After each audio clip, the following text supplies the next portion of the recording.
साथियों नमस्कार। मैं अरविंद तिवारी उत्तर प्रदेश के सुल्तानपुर ज़िले का अस्थायी निवासी हूँ। मेरी योग्यता एमएससी मैथमेटिक्स बीएड है। साथियों, आज मैं इस चैनल के माध्यम से अपनी बात उत्तर प्रदेश सरकार तक पहुँचाना चाहता हूँ ताकि हमारा प्रदेश, हमारा देश तरक्की कर सके। हमारी सरकार कहती है कि हमने उत्तर प्रदेश में लाखों की संख्या में भर्तियाँ किया, लोगों को रोज़गार दिए और सारी भर्तियाँ हमने पूरी ईमानदारी के साथ की। मैं इस चैनल के माध्यम से सरकार को ये बताना चाहता हूं कि उत्तर प्रदेश में एक भी भर्ती ईमानदारी के साथ हुई ही नहीं। प्रत्येक भर्ती में घोटाले हुए हैं। अधिकारियों की गलती के कारण सारी भर्तियां कोर्ट में चली गई। सबसे पहले हम 2011 में प्राथमिक विद्यालय में निकली 72,825 भर्ती की बात करते हैं। मायावती जी की सरकार थी। भर्ती टीईटी मेरिट के आधार पर होनी थी। मेरे जनरल साइंस में 113 नंबर थे। पहली लिस्ट बनी तो लिस्ट में मेरा भी नाम था। 14 ज़िलों में अप्लाई किया था, जिसमें से 12 ज़िलों में मेरिट लिस्ट में मेरा नाम था। मैंने सोचा अब मेरा सिलेक्शन हो जाएगा। उसी दौरान चुनाव आ गए, काउंसलिंग पोस्टपोन हो गई। चुनाव के बाद सरकार बदल गई। नई सरकार अखिलेश जी की बनी। उन्होंने कहा हम इस भर्ती को नहीं करेंगे क्योंकि इसमें फर्जीवाड़ा हुआ है। दोबारा विज्ञापन निकाला और कहा कि भर्ती एकेडमिक मेरिट के आधार पर होगी। मामला कोर्ट चला गया। 3 साल तक कोर्ट में केस चला और फिर बाद में आदेश आया कि भर्ती पहले वाले विज्ञापन के आधार पर होगी, अर्थात टीईटी की मेरिट के आधार पर होगी। भर्ती शुरू हुई। पहली काउंसलिंग में न्यूनतम मेरिट लगभग 116-117 नंबर रही, अर्थात मेरा नाम लिस्ट से बाहर, क्योंकि अब भर्ती में घपला हो गया। लोगों ने टेट के फर्जी सर्टिफिकेट बनवाए, बीएससी को पैसा दिया और नौकरी ले ली। पहली मेरिट लिस्ट के सारे रिकॉर्ड गायब कर दिए गए। लिस्ट की सीडी गायब कर दी गई। दूसरी काउंसलिंग हुई तो मेरिट लिस्ट नीचे के बजाय ऊपर भागना शुरू हो गई, सिर्फ घपले और घूसखोरी के कारण। ईमानदार अभ्यर्थी इंतज़ार करता रहा, बेईमान अभ्यर्थी सिलेक्ट होता रहा। अब हम बात करते हैं 68,500 भर्ती की। इस भर्ती में इस कदर घपला हुआ कि लोगों के रिकॉर्ड तक जला दिए गए। जिसके पास सोर्स था, पैसा था, वो नौकरी कर रहा है। जिसके पास नहीं था वो अच्छे अंक लेकर भी सड़कों पर है। अब हम बात करते हैं 69,000 भर्ती की। टीईटी परीक्षा में 5 विषयों के प्रश्न पत्र में परीक्षा परिणाम लगभग 25 से 30% रहता है। इससे अधिक अब तक नहीं आया हुआ है। 69,000 भर्ती में सुपर टीईटी की 14 विषयों की परीक्षा हुई, जिसका परीक्षा परिणाम 42% रहा।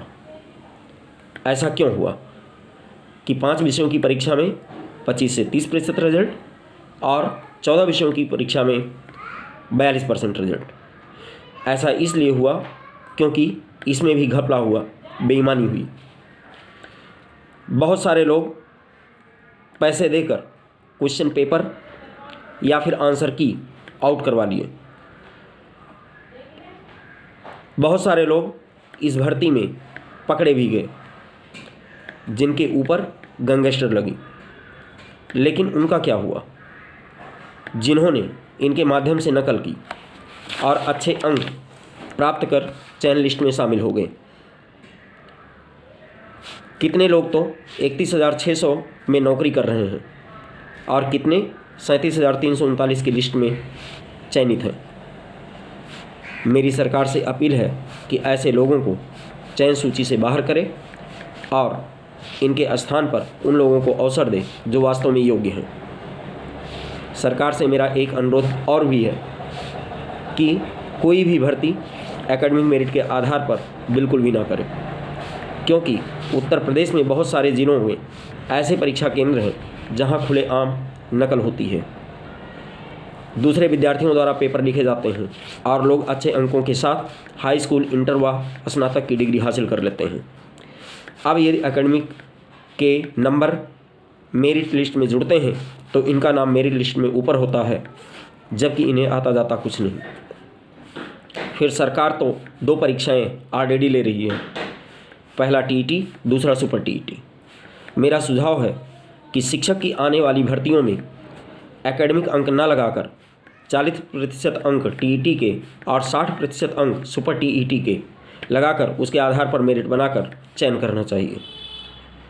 दूसरी समस्या ये है कि ये सभी को मालूम है कि 2006 से 6-7 से पहले के विद्यार्थियों के अंक 60 से 70% से अधिक नहीं आते थे, जबकि आज के विद्यार्थियों के अंक 80% से कम नहीं आते। इसका कारण सिलेबस का कम ज़्यादा होना है, सेमेस्टर सिस्टम का लागू होना है।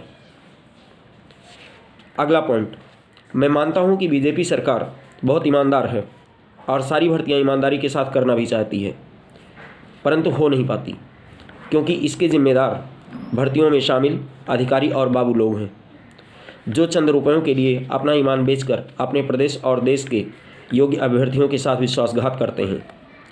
गलत ढंग से पैसा कमाकर अपने बच्चों को प्राइवेट स्कूल में अच्छे शिक्षकों से पढ़वाते हैं, जबकि गरीब और ईमानदार व्यक्ति के बच्चे सरकारी स्कूलों में नकल से पास होकर बने हुए शिक्षकों से पढ़ने के लिए मजबूर होते हैं। सरकारी महकमे में 80% लोग गलत ढंग से नौकरी कर रहे हैं, जबकि 20% लोग अपनी मेहनत और ईमानदारी के बलबूते नौकरी कर रहे हैं।